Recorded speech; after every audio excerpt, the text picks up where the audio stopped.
What's going on, everybody? Shonen Express here, coming to you with another weekly Shonen Jump newsletter. I'm super excited to be getting into this week in Weekly Shonen Jump. There was a ton of things going on, so let's not waste any time at all. Let's just get right into it. So first of all, the cover / the new manga this week was The Elusive Samurai by Yusei Matsui. So, for those of you who don't know, Matsui is the mangaka who was responsible for writing Assassination Classroom. And if you kind of look at the art styles, they're very, very similar. He has a very distinct art style, which I like. But I really liked Assassination Classroom. I'm a big fan of Assassination Classroom. In fact, I just finished my manga collection for Assassination Classroom. All the books are on their way now, so I'm very excited about that. But I just finished that. So I'm a big fan, and so I was a big fan of seeing him having a new manga he was releasing, and so this chapter did not disappoint. Before I even go any further, if you have not read this chapter, this manga, please go read it. It's just one chapter, that's the whole manga right now. Go read it, get on board with this, because I think this is going to be a big manga in Weekly Shonen Jump. I'm a huge fan right now. So before we even go any further, I am a massive fan of the Elusive Samurai. So we get introduced to, the titular Elusive Samurai pretty early on, right? It's part of the front page. We get Tokiyuki is our main character. I really like him as a main character, right? I liked seeing him kind of run away from his responsibilities and have this kind of lax life. In the beginning, I like that, and then we get this guard, the guard guy. Man, I keep forgetting what his name is. What's the guard guy's name? Looks like Ashikaga Takuji, something like that. I'm gonna go with Takauji for now. But we see him, and we see, he's this regal, noble samurai. He's what a warrior ought to look like. And so we get a lot. We get to see him a lot, and he's, contrasted with this weak-willed, kind of ineffectual main character that we have in Tokiyuki. And so it seems like life is going well. Everything is kind of normal, and going fine for this kingdom. And then, midway through the chapter, Takauji betrays everybody. The shogunate is in disarray, and Takauji is wreaking havoc across the country. And we see this. We see him do this in several different ways, and it's tough to see. And it was such a huge tonal shift from the beginning part of this chapter to the end. I never thought, I really did not, I had no guesses that Takauji would be the villain, in my opinion, probably the main villain of this manga, but that's not the whole manga so far. We also get introduced to the priest guy. I'm not going to try and do his name. The names in this manga are going to take me a minute to memorize, but the main priest guy who kind of helps Tokiyuki. I liked seeing him, I liked having him help Tokiyuki. I like how weird he is, and how, he even says, there's a couple times in this manga that they break the fourth wall, one of which is he says something like, you need a straight man, or you are a straight man to Tokiyuki, you need a crazy guy, and he's that crazy guy. So I like that, but I really liked seeing, we got to see Tokiyuki. He was thrown down to this violent mob, and he uses his skills to evade them and dodge, and we see the priest saying, you are the inverse of Takauji, right? Takauji is this warrior, this strong, fierce force of destruction, but you, Takiyuki, are mobile. You're impossible to hit. You are a survivor. You will rule by living, whereas he rules by killing. And I love that symbolism. Also, we got to see some other characters that will be with Tokiyuki and the priest guy, I guess, on their journey. And those characters look interesting. We didn't know anything about them, but they're apparently strong warriors because they took care of the problem. This first chapter is amazing. This is one of the first chapter ones of a manga that we've got introduced to in the series in a while that I'm totally on board with. I am all in on this manga. The Elusive Samurai, I'm saying right now, is going to be a great manga. Definitely get on board if you're not on board. This was an amazing chapter, and I can't hype it up enough. The Elusive Samurai is really good. So definitely read this first chapter and read along with me. Read along with us. I'm sure I will highlight this in the future. If it really does become one of my favorite things, I'm absolutely positive it will get highlighted. But so yeah, long story short, very long story short, I'm a huge fan of the Elusive Samurai. But moving on, we did have something end in the magazine as well, and that is Our Blood Oath, at chapter 18 being its last chapter. Now, I'm a little sad about this, but I'm going to be honest, I'm not that sad. This manga never really, I think, found its footing. So this is this manga was about the vampire brother and, their kind of relationship in this whole vampire world. I liked the world, I liked the setting, and I'm sure I'll do a return to sender video on this, at some point as well. So be on the lookout for that. But I liked certain aspects of this manga, but the story just never really hit me. It never really stuck with me. I never really got into that. Now, what I will say about this final chapter is I really liked the stuff between that little girl and Kaine, the villain, really the only villain in the whole manga, but and how Kaine is just so broken at the end, and how the little girl feeding, offering up the blood so that Kaine doesn't go insane like Kaine forced her to do. That's incredible. That is just it was nice to see. I like that sentiment, right? My problem with it is you didn't build it up, right? So at the end of this chapter, I'm still Kaine is the worst person in existence. Kaine should not be able to just say I'm sorry and it be okay. I know that they were trying to humanize Kaine, but I really just don't. I don't think they achieved that. And then they just kind of skipped to the end. I mean, they had to, because this is the last chapter. They just skipped to the end and were like, okay, well, it's over, so Kaine's redeemed.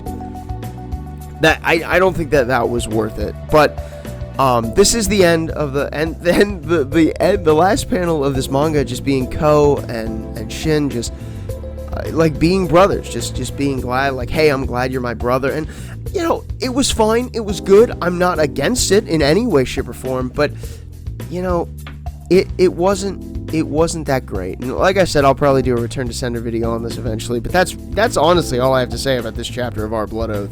I really don't have a whole lot to say about that. So we will move on. So on break this week was One Piece. I think that One Piece is actually on this every other week schedule now. I'm not sure if it will come back to being consistent. Now, I'm not totally sure on that. You can leave something in the comment section if you know a little better than I do. But it seems like it's about every other week that One Piece is on break. And that, again, that's totally fine. Oda, take as much time as you need. You are writing the best manga in the magazine, maybe the best manga ever written. So he can take as much time as he wants. I have no problems with that. I just, I say, hey, it's on break this week, so we don't have any One Piece. But other than that, there were no specials in the magazine today. We got enough new things and things ending this week that we didn't really need any specials, so there weren't any specials. No one-shots or anything like that. And so I have highlights. And again, I have 5 highlights for you this week.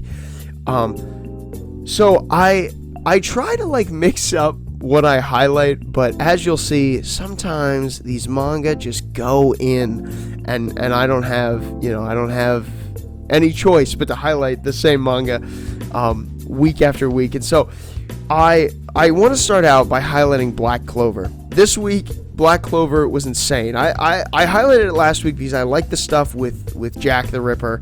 I like that we got a little backstory, but this week, oh my word, this week needed to be highlighted. So, first of all, Noct is just amazing. I love every form that we see of him. It's so cool. He's a really cool character. I like shadow magic. I like shadow abilities in general, but I like his magic. I like the devil magic that he has. So I just thought he was really cool. But even before that, even before him, I get her name wrong every single time. Mario Leona, I think. Her just taking down that demon, him being just up in flames, and she's like gloating over him. That was really cool to start the chapter off, and then obviously the stuff with Noct. But then they're like, okay, they're feeling good, we're safe, we've got time, we're gonna win our battles, and then all of a sudden the door starts opening.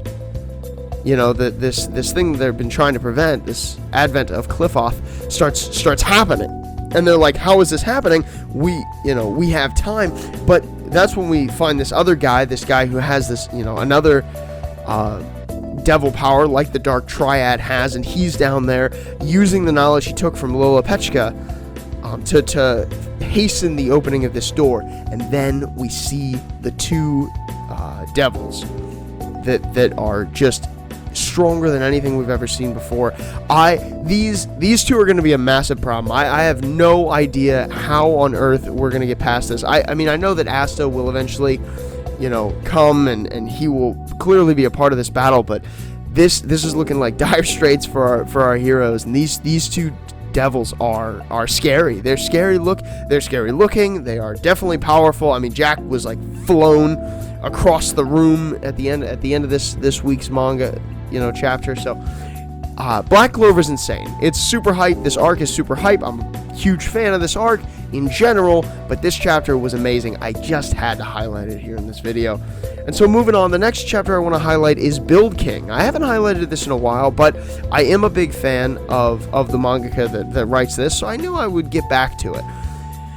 And like Toriko, it's starting off kind of slow, kind of normal, and I like that. I think it's a good manga to kind of just slowly take the pace with. This chapter brought a lot of world building to this. First of all, we get the stuff with the House Beast, 2x4 is the name, and how this House Beast, I guess, was like this monster of destruction before, and they're told to stay away from him. And so I'm super interested to see more about that in the future, because obviously that's not the House Beast, the 2x4 House Beast that we know. So I'm super interested to see kind of where we go from here with that. So that was interesting. On top of that, all this stuff about Build On, or however you say that, the Build Union. We got to know all this information, that there's this organization out there that was really cool. And obviously we get to go in then and see, we get to start the exam to become members of Build On. And I like this, one of the last panels of the manga where all these like other contestants are like kind of looking back. There's the Sung Wukong looking guy, and like it reminded me of, I don't know if you guys have ever read Naruto or seen it, but when Naruto, Sasuke, and Sakura enter the Chunin exams, and all those, Naruto yells and all the people look at him, kind of with that dirty look. It reminded me of that moment, just this overwhelming, angst in the looks of these examinees. And so I'm very excited to see where Build King goes from here. I thought this chapter gave us a lot to work with, a lot of new material, a lot of world building, and I'm a super world building fan. When manga does that, I love it. I think it shows that the manga intends to go on for a while, so I really, really like world building, and that's what this chapter was, so I definitely had to highlight it. Next, again, a reoccurring manga in these highlights is Hard-Boiled Cop and Dolphin. I really, really am starting to love this manga a lot. This chapter, though, I tried not to highlight it, but guys, I had to highlight it. This manga was so good. This chapter was so good. So we get the stuff in the beginning with Umi's mom and all of that, and so that was sad to see. But the main part about the chapter that I want is Umi and Chako are there. They're walking up. Everybody's safe, and so we know that Samejima's good. He's not going to die of the poison. That's great. But Umi and Chako are walking towards the beach, and we see all of these they call them like false killer whales. I guess they're dolphins. We see all these bigger black dolphins that have beached themselves, and they're like, oh man, they're like, hey, there's more over there. And then all of a sudden it shifts, and these guys get up. They have the teeth, they have the suits on, they're the ocean gangsters. it was crazy. It was scary. That was a scary scene to me. I really, really, really liked that. I liked the transition there. And then I liked seeing the stuff with Umi, kind of her firing her gun and getting, more confident and things like that. And obviously being saved at the end by that ocean gangster that we had already fought earlier, who just takes out that one dolphin, henchman guy and saves Chaco. I love that. So I had to highlight this chapter. It was just such a shocking chapter to me. So I had to highlight it. I like the stuff, the character development we're getting with Umi, Nanase, and all that. And so I really, really wanted to highlight this. And so I really like Hard-Boiled Cop and Dolphin. So I had to put it on the list this week. So next we have Mission Yozakura Family, and I actually don't have a ton to say about this chapter this week, but it was a very, very good chapter. First of all, we got a lot of double page spreads in this chapter, and they were beautiful to see. The artwork was great. We got to see the car, the Yozakura Family vehicle that's like a helicopter and like a rocket, like all in one. As the raid is about to start on the Tanpopo organization, and we also get to see that the Yozakura dad is, I forget his first name, but he withheld information from Kawashita, and I'm very confused about whether he is pro the family or anti the family, and I really just want the backstory on that. We don't have it right now, but eventually I'm sure we'll get it. But I really would just like to hear the backstory of the Yozakura dad. But I'm sure we'll get there eventually. But this chapter, we got to see that one Akai, I think is her name, the one girl who's got all those burn marks up and down her body, and like I think they're burn marks. They could be like almost like monster transformation stuff. I'm not totally sure, but we see that she's one of the top members of Tanpopo, and she uses this fire claw ability that was super cool to see. I really liked that. And then Futaba comes down and just spins the fire technique back down, and then obviously we see all the family drop into the shelter, and they're like, begin your missions, and another very cool double page spread of the family starting their mission. So I just really like this chapter. I wanted to highlight it because of all the beautiful scenes that we see in it, as well as, I like, when we find more out about the world, and the stuff with the Yozakura dad was interesting. And so all these pieces together made me want to highlight it this week. And the last highlight that I have this week was Phantom Seer. Phantom Seer this week was really good. We got kind of the end of the Kanzaki stuff. We got his backstory, and yeah, he's just an evil doctor. I could have guessed that, but that's where we are. But why I highlighted isn't that.